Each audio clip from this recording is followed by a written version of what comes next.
Hey, welcome back. I'm going to do another reading today. Welcome back. I'm live on IG and on YouTube, reading another poem from the Tao Te Ching, both the original and the parent version.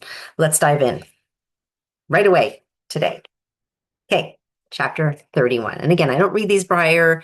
I read it live with you. I read William Martin's version, his insights, and then of course I share my own based on my expertise and the parents and families that I support. Let's begin. Weapons are the barriers of bad news. All people should detest them.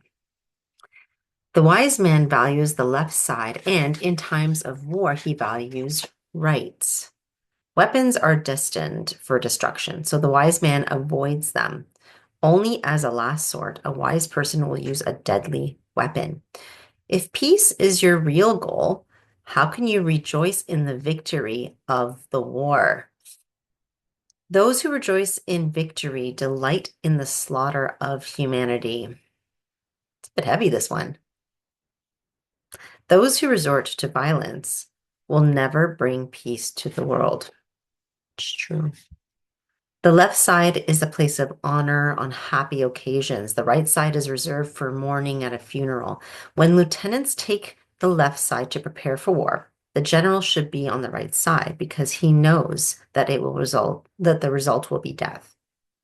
The death of many must be received with great regret, and the victory celebration should honor those who have died. A little heavy, this one. Okay, I'm interested to see how William Martin shifts this to more of a parenting thing. Let's see what he has to say. I do like that he titles them, each poem. So this poem is titled, Your Children Are Not Your Enemies.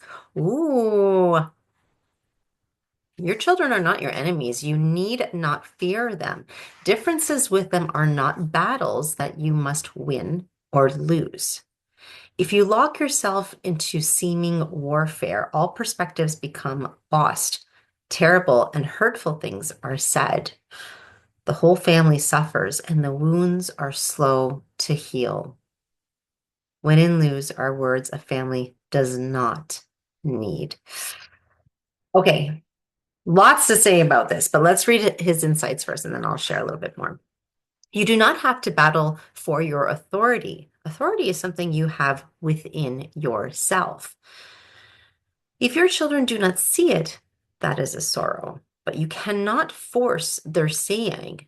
If you keep this in mind, many of your battles will disappear. Difficult times may remain, but weapons of mass destruction are no longer needed. Okay, a little heavy. However, if you have a gladiator child, or any strong-willed child, or a teen tween who is going through some stuff, but again, any gladiator child, it can sometimes feel like your child is, a better way to put it instead of your enemy is that your child is not on the same team as you. And one of the things I talk about all the time with my clients is creating the environment, the words, the language, the feeling that you are a team. Your family is your first team. I've said this on television before. Your family is your first team. May not feel like that sometimes. I totally get that, especially if you're, at odds with some of your kids or even with your spouse. Maybe you guys don't parent the same way, or you just have a difference in some of the ways that you want to work towards something or resolve something. One of the other things I talk about with parents all the time is values. So when you can agree upon some values with your partner and include your family, your kids in the process, you have kind of a compass to go back to. Something that you can kind of just rein in a little bit when things start to go a little wonky because life is busy, things can come up. And the only constant is change. So when we have something to come back to, a home, and I don't mean physical home, but like the beingness of your family, the team, when we can come back to that within those set of values, it's a wonderful way to anchor in how you operate the rest of the time. So meaning how to help your kids find that moral compass, how we operate as a family, how you want to treat others and be treated. Those family values are that wonderful foundation that you can connect back to.